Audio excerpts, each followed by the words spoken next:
How to become beekeeper. If you're interested in becoming a beekeeper, there are a few things you need to know. First, beekeeping can be a rewarding and fascinating hobby. However, it's important to remember that bees are living creatures, and they need to be treated with care and respect. Here are a few tips on how to become a beekeeper. 1. Do your research. Beekeeping is a complex hobby, and there are a lot of things you need to learn in order to be successful. Make sure you read up on all the different aspects of beekeeping, from how to set up your hive to how to harvest honey. 2. Join a beekeeping club or online forum. There are many beekeepers out there who are more than happy to share their expertise and advice. By joining a club or online forum, you can learn from the experiences of others, and ask questions when you're stuck.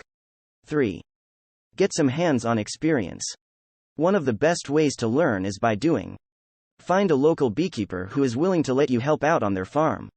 This will give you a good understanding of the day-to-day tasks involved in beekeeping. 4. Take a course.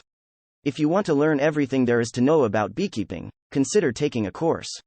There are many different courses available, both online and offline. 5. Start small. When you're first starting out, it's best to keep things simple. Get a few hives and build up your knowledge and experience over time. By following these tips, you'll be well on your way to becoming a successful beekeeper. Just remember to take things slowly at first, and to always use common sense when working with bees. Thanks for watching.